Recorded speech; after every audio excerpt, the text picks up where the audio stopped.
అసాంఘిక శక్తుల గురించి అదేవిధంగా ఈ బ్లేడ్ బ్యాచ్ నియంత్రణ గురించి ఒకసారి మాట్లాడాలనుకుంటే లాస్ట్ 5 yearsలో నేను చాలా సందర్భాల్లో చెప్పాను అధ్యక్ష, పోలీసు వ్యవస్థని పోలీస్ నిఘా వ్యవస్థని కూడా కంప్లీట్గా నిర్వీర్యం చేసే పరిస్థితి వచ్చింది అధ్యక్ష.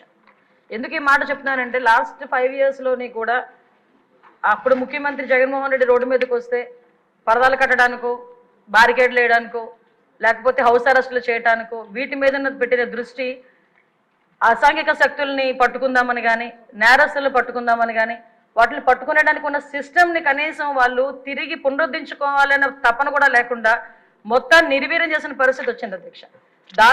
దాని పర్యవేక్షణలో భాగంగానే ఈ 5 సంవత్సరాల్లోని కూడా ఇంచుమించుగా మనం ఒకసారి కంపేర్ చేసుకుంటే బిఫోర్ 2014 మనకి టోటల్ కేసెస్ ఈ బ్లేడ్ బ్యాచ్కి సంబంధించి ఈస్ట్ గోదావరిలోనే ఒక ఈస్ట్ గోదావరిలో చూసుకుంటే 133 ఉంటే 2014-19 అదేవిధంగా కంపారిజన్ 2014-19కి ఒక 400 ఉన్నాయి అధ్యక్ష. 2019-24లో ఒకసారి మనం చూసుకుంటే అధ్యక్ష దగ్గర కేసెస్ అవన్నీ కూడా దగ్గర డబుల్ అయిన పరిస్థితి అధ్యక్ష. వీళ్ళ మీద ఎన్ని పీడీ యాక్ట్లు పెట్టినా ఒక ఈస్ట్ గోదావరిలోనే ఇంచుమించుగా 500 వరకు కేసెస్ నమోదు బ్లేడ్ బ్యాచ్ ఐడెంటిఫికేషన్ చేయడం అధ్యక్ష. వీళ్ళే కాకుండా మనకి రాజమండ్రి అదేవిధంగా ఎన్టీఆర్ డిస్ట్రిక్ట్లోనే ఎక్కువ ఈ బ్లేడ్ బ్యాచ్ అనేది ఎక్కువగా ఐడెంటిఫికేషన్ అయి ఉంటుంది. వాళ్ళు ఇంచుమించుగా దగ్గర రెండు కలిపి ఈ మొన్న 2019-24లో దగ్గర 825 మందిని ఐడెంటిఫికేషన్ చేయడం జరిగింది అధ్యక్ష. ఐడెంటిఫై చేయడం ఒక ఎత్తు అయితే వీళ్ళు నియంత్రించే సిస్టమ్ అయితే పోలీస్ డిపార్ట్మెంట్లో లాస్ట్ 5 సంవత్సరాలు లేదు అధ్యక్ష. ఎందుకు ఈ మాట చెప్తున్నానంటే దగ్గర 15,000 సీసీ కెమెరాలు 2014-19 వరకు టీడీపీ హయాంలో పెడితే ఒక్క సీసీ కెమెరాని పెట్టకపోవడం సరికదా, ఉన్న సీసీ కెమెరాలను కూడా పునరుద్ధరించుకోకపోవడం అనేది నిజంగా ఒక సిగ్గుచేడు అధ్యక్ష.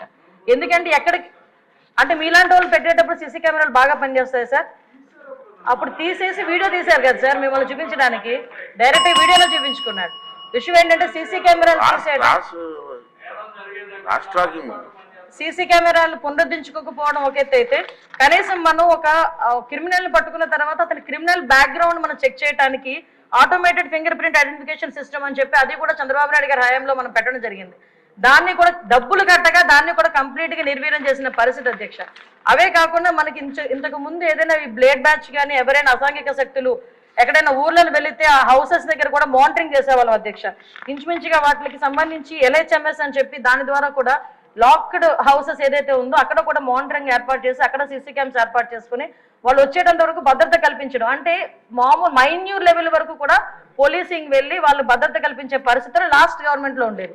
ఈ గవర్నమెంట్ ఎప్పుడైతే నిర్వీర్యం చేసిందో పోలీసు వ్యవస్థని మీరు అన్నట్టుగా మొత్తం అరాచక శక్తులు అసాంఘిక శక్తులు అరాచక శక్తులు అంటే ఇందాక మేడం గౌరవ ఎమ్మెల్యేగా చెప్పినట్టు ఎవరో బ్లేడ్ బ్యాచ్ అనో ఇంతకుముందు ఎక్కడి నుంచో వచ్చారు, పై దేశాల నుంచి వచ్చారు, పై రాష్ట్రాల నుంచి వచ్చారు, బీహార్ బ్యాచ్ అక్కడ బ్యాచ్ ఇక్కడ బ్యాచ్ అనుకునే వాళ్ళు. ఇప్పుడు అలా కాదు, అది ఆ బ్యాచ్ ఈ బ్యాచ్ కాదు, వైసీపీ బ్యాచ్ అన్నట్టుగా అసాంఘిక శక్తులు ఎక్కువగా అయిపోయి ఈరోజు కనీసం రాముళ్ళో గుడికి భద్రత లేదు, బడికి భద్రత లేకుండా అయిపోయింది అధ్యక్ష. లాస్ట్ 5 సంవత్సరాలు కూడా బడిలోనున్న అక్కడికి వెళ్ళి అసాంఘిక కార్యకలాపాలు, ఈవెన్ ఒక రోజు స్కూల్ లాక్ చేసి ఉంటే అక్కడికి వెళ్తే సోమవారం మార్నింగ్ అక్కడికి స్కూల్ ఓపెన్ చేస్తే బీరు బాటిళ్ళు అక్కడ కైనీ ప్యాకెట్లు అవి కనిపించే పరిస్థితి. అలా అదేవిధంగా గుడిలోకి వెళ్తే గుడి విగ్రహాలను ఎత్తుపోయే పరిస్థితి లాస్ట్ 5 సంవత్సరాలు చూసాం అధ్యక్ష. ఒకటి అధ్యక్ష, ఈ రోజు ఈ గంజాయి గురించి చెప్పారు అధ్యక్ష. ఈ గంజా లాస్ట్ 5 yearsలో కూడా కంప్లీట్ గా వదిలేశారు అధ్యక్ష. ఎంత దారుణంగా వదిలేశారంటే అంటే ఈ ఇష్యూ ఇక్కడ కూడా ప్రస్తావించాలి కాబట్టి చెప్తున్నా. ఎక్సైజ్ డిపార్ట్మెంట్కి ఇంతకు ముందు ఒక పవర్ ఉండేది అధ్యక్ష, గంజాని డిస్ట్రాయ్ చేయడానికి కానీ గంజా మొక్కల్ని ధ్వంసం చేయడానికి కాల్చడానికి వాళ్ళకి ఒక సిస్టమ్ ఉండేది అధ్యక్ష. దీన్ని ఎప్పుడైతే సెబ్కి ఇచ్చారో ఈ ఎక్సైజ్ డిపార్ట్మెంట్కి వాళ్ళకి కూడా అటువంటి పరిస్థితి ఏమీ లేదు. ఈ సెబ్ కూడా ఓవరాల్గా ఒక గంజా మీదే కాకుండా ఓవరాల్ మనకి మైన్స్ మీద, శాండ్ మీద, లిక్కర్ మీద వీళ్ళు ప్రత్యేకమైన దృష్టి పెట్టడం, గంజాయిని పక్కన పెట్టడం జరిగింది అధ్యక్ష. దాని పర్యవేక్షణలో భాగంగా గంజాయి అన్నది ఎవరో ఎక్కడో ఈ యూనివర్సిటీ పిల్లలు పెద్ద పిల్లలు తాలూకా పిల్లలు చేస్తారనుకున్నది కాస్త స్కూల్ లెవెల్లో ఈరోజు స్కూల్ బ్యాగ్లో కూడా వెళ్ళిపోయింది అధ్యక్ష గంజాయి ప్యాకెట్. సో మేము ఇప్పుడు ఈ గంజాయి ఈ గంజాయి మత్తులోనే ఈ బ్లేడ్ బ్యాచ్ కూడా విచక్షణ కోల్పోయి అడ్డొచ్చిన వాళ్ళందరినీ కూడా ఇష్టానుసారంగా ఆ బ్లేడ్ తోని చేయటం, హర్ట్ చేయటం. అందులో భాగంగా ఇందాక గౌరవ సభ్యులు చెప్పినట్టుగా మన ఎలక్షన్ క్యాన్వాసింగ్ లో భాగంగా పవన్ కళ్యాణ్ గారు వెళ్ళేటప్పుడు పవన్ కళ్యాణ్ గారి మీద కూడా దాడి చేయటం బ్లేడ్ బ్యాచ్.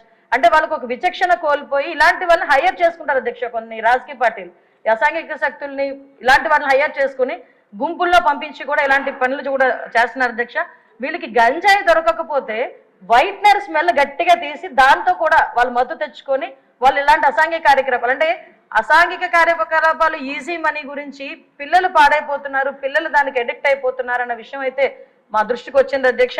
దీని మీద నార్కోటిక్ టాస్క్ ఫోర్స్ మొన్ననే క్యాబినెట్ సబ్ కమిటీ కూడా ఏర్పాటు చేయడం జరిగింది. గాంజా గురించి ఎడ్యుకేషన్ డిపార్ట్మెంట్, మన అదేవిధంగా home department, tribal welfare department, excise department, health department తో కలిపి ఒక సబ్ కమిటీ కూడా ఏర్పాటు చేయడం జరిగింది. నార్కోటిక్ టాస్క్ ఫోర్స్ కూడా ఒక అతి తొందరలో క్యాబినెట్ కూడా ఆమోదం పొందిన తర్వాత narcotic task force with special officers తో కూడా ఏర్పాటు చేయడం జరుగుతుంది. వీటితో పాటు ఒక టోల్ ఫ్రీ నెంబర్ కూడా ఇస్తున్నాం. గాంజాకి ఎస్పెషల్లీ గాంజా పర్పస్ లో ఒక టోల్ ఫ్రీ నెంబర్ కూడా ఏర్పాటు చేయడం జరుగుతుంది. సో ఇవన్నీ ఒక ఎత్తు అయితే అధ్యక్ష. ఈ రోజు నేను మళ్ళీ చెప్తున్నాను అధ్యక్ష, ఈ సీసీ క్యామ్స్ పునరుద్ధరించుకొని ఏదైతే టెక్నాలజీని యూజ్ చేసుకొని రాబోయే కాలంలో ఎట్టి పరిస్థితుల్లోని అసాంఘిక కార్యక్రమాలు చేయడానికి ఆలోచన కూడా రాకుండా చేయడానికి ఒక ఉక్కుపాదం మోపడానికి పోలీసు వ్యవస్థ, హోంశాఖ కూడా సిద్ధంగా ఉందని, దానికి గౌరవ చంద్రబాబు నాయుడు గారు కానీ, పవన్ కళ్యాణ్ గారు కానీ అందరూ కూడా మాకు సహకరిస్తున్నారని చెప్తూ సెలవు తీసుకుంటున్నాను.